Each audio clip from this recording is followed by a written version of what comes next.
Carrot വെച്ചിട്ട് ഒരു നൂൽപുട്ടുണ്ടാക്കിയാലോ? വാ. ഹലോ ഫ്രണ്ട്സ്, അസ്സലാമു അലൈക്കും. എൻ്റെ പുതിയൊരു വീഡിയോയിലേക്ക് നിങ്ങൾക്ക് എല്ലാവർക്കും സ്വാഗതം.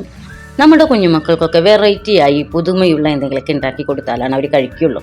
അല്ലെങ്കിൽ അവർ വേണ്ട എന്ന് പറയും അല്ലേ? അപ്പം നമുക്ക് അങ്ങനെ വെറൈറ്റി ആയിട്ടൊരു ഇതുണ്ടാക്കിയാലോ, ചായക്ക് കടി ഉണ്ടാക്കിയാലോ? നമ്മൾ ആദ്യം ഒരു 3 ക്യാരറ്റ് എടുത്ത് നല്ല വാഷ് ചെയ്തിട്ട് ചെറുതായി നുറുക്കിയിട്ട്, അധികം കാണാൻ വേണ്ട കേട്ടോ, പെട്ടെന്ന് വെന്ത് കിട്ടാൻ വേണ്ടിയിട്ടാണ്. ചെറുതായി നുറുക്കിയിട്ട് നമുക്ക് ഒന്ന് നല്ലവണ്ണം തിളപ്പിച്ചെടുക്കാം. നല്ലവണ്ണം തിളപ്പിച്ചെടുത്തിട്ട് അത് വെന്തോന്ന് നമുക്ക് നോക്കാം. ഇതുപോലൊക്കെ ഉണ്ടാക്കി കൊടുത്താൽ നമ്മളെ കുഞ്ഞുമക്കൾ എന്തായാലും കഴിക്കും കേട്ടോ. നല്ല പ്രോട്ടീൻ റിച്ച് ആയിട്ടുള്ള ഫുഡും ആവും.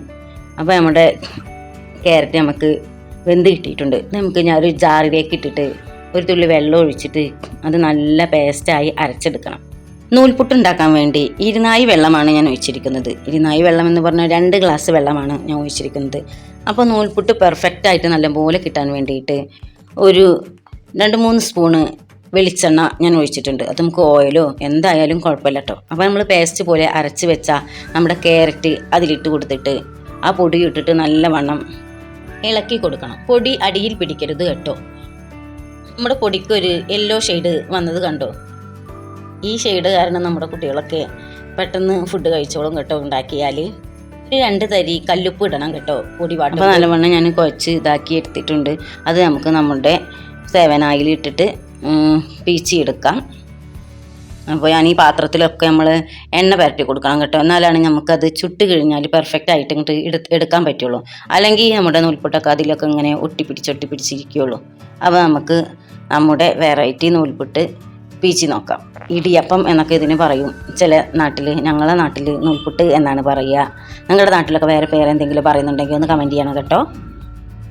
ചിലർ ഇഡ്ഡലി ചെമ്പിലൊക്കെ ഉണ്ടാക്കുന്നവരുണ്ടാവും. ഞാൻ എൻ്റെ വീട്ടിൽ ഇഡ്ഡലി ചെമ്പുണ്ട്, പക്ഷേ ഇതുപോലെയുള്ളൊരു സ്റ്റീമറിൽ വെച്ചിട്ടാണ് ഞാൻ നൂൽപുട്ട് ഉണ്ടാക്കുന്നത്.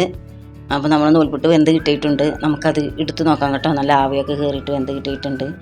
ഇങ്ങനെയൊക്കെ എടുക്കുമ്പോൾ കൈയൊക്കെ പൊള്ളുന്നതൊക്കെ നോക്കണം കേട്ടോ. സൂപ്പറായിട്ടുണ്ട്. നമ്മളെ നൂൽപുട്ട് പെർഫെക്റ്റായി കിട്ടിയിട്ടുണ്ട്.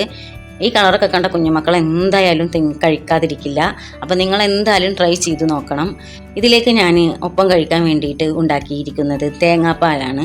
ഒരു തേങ്ങ എടുത്തിട്ട് പഞ്ചസാര ഇതിലേക്ക് ഇട്ട് ഒരു 2-3 ഗ്ലാസ് വെള്ളം ഒഴിച്ച് അത് നല്ലവണ്ണം മിക്സിയിലടിച്ച് അത് പീഞ്ഞെടുത്ത തേങ്ങാപ്പാലാണ് അത്.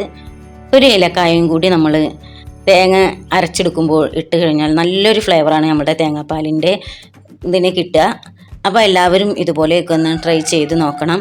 ഇതിലേക്ക് നമുക്ക് തേങ്ങാപ്പാൽ കുറേ ഒഴിച്ച്, വേണ്ടവർക്ക് വേണ്ട ഇതിൽ ഒഴിച്ചാൽ മതി കേട്ടോ. ഞങ്ങളൊക്കെ കുറേ 2-3-4 കയ്യിൽ തേങ്ങാപ്പാൽ ഒഴിച്ച് നല്ലവണ്ണം ഒന്നിങ്ങോട്ട് പിച്ചിയിട്ട് കഴിക്കുമ്പോൾ എൻ്റെ പൊന്നു നല്ല രസമാണ്. നിങ്ങൾ എന്തായാലും ഇത് ഇങ്ങനെ തേങ്ങാപ്പാലും നൂൽപുട്ടൊക്കെ ഉണ്ടാക്കി കഴിച്ച് നോക്കണം. ക്യാരറ്റ് നൂൽപുട്ട് എന്ന് പറഞ്ഞ ഒരു രക്ഷയുമില്ല. അങ്ങനത്തെ നൂൽപുട്ടാണ്. മസ്റ്റായിട്ടും ചെയ്ത് നോക്കേണ്ട ഒരു ഐറ്റമാണിത്. കുട്ടികളൊക്കെ നല്ലവണ്ണം കഴിക്കും. ഞാനതിന് ഉറപ്പ് തരുന്നു. ഇതുപോലെ ഉണ്ടാക്കി കൊടുത്താൽ. മറ്റൊരു വീഡിയോയുമായി വീണ്ടും വരാം. അസ്സലാമു അലൈക്കും.